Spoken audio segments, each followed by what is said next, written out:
আসসালামু আলাইকুম। কেমন আছেন চাঁদপুরবাসী? চাঁদপুরের উদ্দেশ্যে আমি একটু কথা বলতে চাই। আগে আমার নিজের পরিচয়টা আমি বলি। আমার দেশের বাড়ি হলো শরীয়তপুর, দক্ষিণ তারাবনিয়া ইউনিয়ন।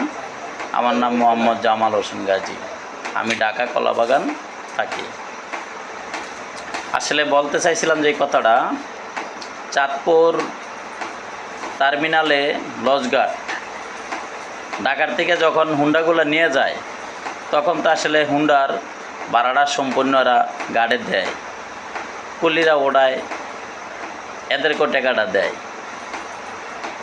অথচ লঞ্চে বহন করে, লঞ্চের ভাড়াও দেয়। সর্বশেষ লঞ্চের থেকে যখন হুন্ডাটা নামায়, একটা প্যাসেঞ্জারে যখন হুন্ডাটা নিজে নিয়ে যায়, ওখানে দুই একজন লোক থাকে, তারা কি করে একটা হুন্ডা 40 টাকা করে নিয়ে যায়। কিন্তু এই টাকাটা কিসের জন্য নেয়, এই টাকাটা আসলে আমার জানা নাই। কিন্তু আমি একটা লোকের জিজ্ঞেস করলাম, তা উনি বলল যে এটা তো আসলে ঘাট আনছে, এই জন্য আমরা নিতেছি। তখন আমি বললাম যে যদি ঘাট আনছে, ওনার তো সদরঘাট থেকে ভাড়াটা দিয়ে আসছে, আবার যখন আপনাদের এখান থেকে লঞ্চে যাইব, তখন তো আপনাদেরকে ভাড়াটা দিয়ে যাইব। আসলে ঢাকা আজকে দীর্ঘ অনেক দিন ধরে তো আসছি, দেশে আসা যাওয়া করি। এর ভিতরে একটা জিনিস সবসময় লক্ষ্য করবেন, সবার ক্ষেত্রেই যে কোনো জিনিসের আপনি যদি কোনো একটা খেওয়ায় ওঠেন, আপনি খেওয়ার যদি এই মাথার থেকে আপনার থেকে ভাড়া রাখা দেয়, তাহলে কিন্তু ওই মাথায় যায় কিন্তু আপনার ভাড়া রাখে না।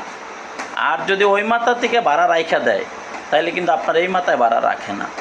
অতএব আমি এই জিনিসটা দেখলাম চাঁদপুরে সদরঘাট থেকে যখন যায়, যখন হুন্ডাটা নিয়ে সে চলে যাইব, তখনই আবার 40 টাকা করে নেয় একটা হুন্ডায়। কিন্তু আমার থেকে এই জিনিসটা আসলে খারাপ লাগছে।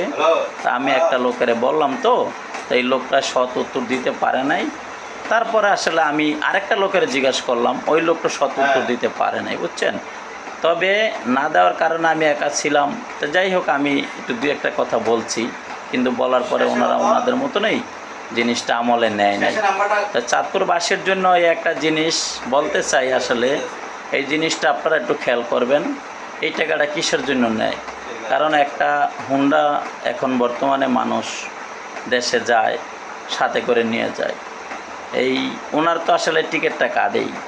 তারপর আবার হুন্ডাটা ওড়ানোর জন্য আবার সদরঘাট থেকে টাকা দিতে হয়, তারপরে আবার লজ ভাড়া দেয়, তারপরে এখন যাওয়ার পথে এখন সে চলে যাইব বাড়িতে, তারপরও আবার চাঁদপুর শহরে আবার টাকা দিতে হয়।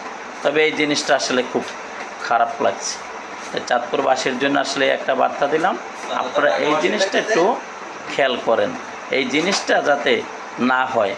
আর এই জিনিসটা কেন হয়, যদি কেউ আসলে জানেন, তাহলে আমার এই লাইভে আপনারা একটু আমার ফেসবুকে জানাইবেন জিনিসটা, হয়তো আমি সৎ উত্তরটা পেয়ে যাব। আসসালামু আলাইকুম। ভালো থাকবেন সবাই, আশা করি সুস্থ থাকবেন, ডেঙ্গুর থেকে দূরে থাকবেন, করোনার থেকে দূরে থাকবেন সবাই। আসলে এখন গরম, হঠাৎ বৃষ্টি, নিজের প্রতি আসলে খেয়াল রাখবেন। আসসালামু আলাইকুম।